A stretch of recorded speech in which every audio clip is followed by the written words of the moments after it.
Hello business owner, Facebook অ্যাডের এই update না জানা থাকলে আপনার অ্যাডের বাজেট নষ্ট হবেই।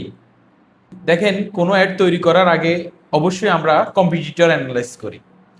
তবে এই জিনিসটা বোঝা মুশকিল যে তার অ্যাডের কোন অ্যাডগুলো ভালো পারফরমেন্স করে, কোন অ্যাডগুলো খারাপ পারফরমেন্স করে। কিন্তু ফেসবুকের এই নতুন আপডেটের কারণে আপনি জানতে পারবেন আপনার কম্পিটিটরের কোন অ্যাডটা ভালো পারফরমেন্স করে আর কোন অ্যাডটা খারাপ পারফরমেন্স করে। তাহলে আপনাকে কি করতে হবে? আপনাকে সোজা আপনার ফেসবুক অ্যাড লাইব্রেরিতে যেতে হবে। ওইখানে গিয়ে আপনি আপনার কম্পিটিটরের ফেসবুক পেজের নেম সার্চ করবেন। ওইখানে গিয়ে আপনি দেখবেন আপনার কম্পিটিটরের কোন অ্যাডগুলো ইমপ্রেশন 100 এর নিচে।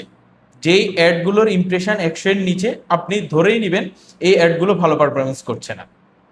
প্রত্যেকটা ই কমার্স বিজনেস ওনারের জন্য এই ফিচারটা খুবই ইউজফুল, কারণ আপনি এখন ইজিলি বুঝতে পারবেন আপনার বিজনেসের জন্য কোন অ্যাডগুলো অ্যাভয়েড করতে হবে, কারণ আপনি কম্পিটিটরের অ্যাড দেখে নিজেই বুঝতে পারবেন কোন অ্যাডগুলো ভালো পারফরমেন্স করছে না।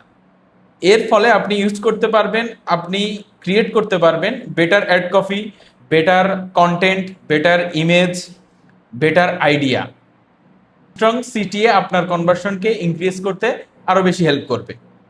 এখন আর প্রেডিকশনের উপর ডিপেন্ড না করে ডাটা অ্যানালিসিস করে স্মার্ট ক্যাম্পেইন তৈরি করুন। কমেন্ট করে জানান আপনি কি এই আপডেটটি এক্সপ্লোর করছেন। ভিডিওটি শেয়ার করে দিন যাতে অন্যান্য বিজনেস ওনাররা এই ভিডিওটা দেখে তাদের বিজনেসের অ্যাড বাজেট সেট করতে পারে। থ্যাংক ইউ, দেখা হচ্ছে নতুন কোনো ভিডিওতে।